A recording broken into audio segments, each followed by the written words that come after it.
Hey guys, അപ്പോൾ ഇന്നൊരു shopping vlog കണ്ടാലോ? ഷോപ്പിംഗ് എന്നല്ല, ഒരു ഫോൺ എടുക്കാൻ പോയതാട്ടോ. അപ്പോൾ പിന്നെ അതിൻ്റെ ഇടയ്ക്ക് കുറേ ഷോപ്പിൽ കയറിയും ഇറങ്ങിയും അങ്ങനെയൊക്കെ നെക്സ്റ്റുകളൊക്കെ കയറിയൊരു വ്ളോഗ് നമുക്ക് കണ്ടാലോ? അപ്പം ഞാനും ഉമ്മയും മാമനും മാമിയും കൂടിയാണ് ഷോപ്പിങ്ങിന് പോയത്, ഫോൺ എടുക്കാൻ പോയത്. അപ്പോൾ ആദ്യം കയറിയ ഷോപ്പിൽ നിന്ന് എനിക്ക് ഫോൺ കിട്ടിയില്ലേ. അപ്പോൾ പിന്നെ ഞങ്ങൾ നെക്സ്റ്റോലൊന്ന് പോയി. നെക്സ്റ്റോ കയറിയാൽ പിന്നെ നിങ്ങൾക്കറിയാലോ എന്തായാലും ഷോപ്പിംഗ് നടത്തുന്നു. അപ്പോൾ ആദ്യം തന്നെ അനുക്കുള്ള, അതായത് മാമൻ്റെ കുട്ടിക്കുള്ള ഡ്രസ്സൊക്കെ നോക്കിയേ.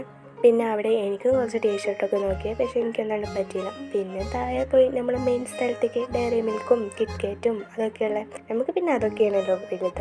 അങ്ങനെ പിന്നെ അവിടെ കുറച്ച് നേരം നടന്ന് കുറച്ച് സാധനങ്ങൾ മേടിച്ച് പിന്നെ അവിടെ നിന്ന് ഇറങ്ങി നേരെ മൈസൂരിൽ പോയി. അവിടുന്ന് ഞാൻ ഉദ്ദേശിച്ച രീതിയിൽ എനിക്ക് ഫോൺ കിട്ടിയില്ല. അപ്പോൾ പിന്നെ നേരെ ഫുഡ് കഴിക്കാൻ പോയി. ഫുഡ് കഴിക്കുമ്പോൾ തന്നെ അസർ ഒരു 3:30 ടൈം ആയിരിക്കണം കേട്ടോ. എന്നിട്ട് നേരെ ഞങ്ങൾ വളാഞ്ചേരി മൈസൂരിലോട്ട് പോയി. അവിടുന്ന് എനിക്ക് ഫോണൊക്കെ കിട്ടി, അൽഹംദുലില്ലാഹ്. അങ്ങനെ അവിടുത്തെ ഷോപ്പിങ്ങും കാര്യങ്ങളെല്ലാം കഴിഞ്ഞ് നേരെ വീട്ടിലോട്ട് പോകുന്നു. അപ്പോൾ ഇന്നത്തെ വ്ളോഗ് ഇത്രയേ ഉള്ളൂ. അപ്പോൾ ഓക്കെ, ബൈ.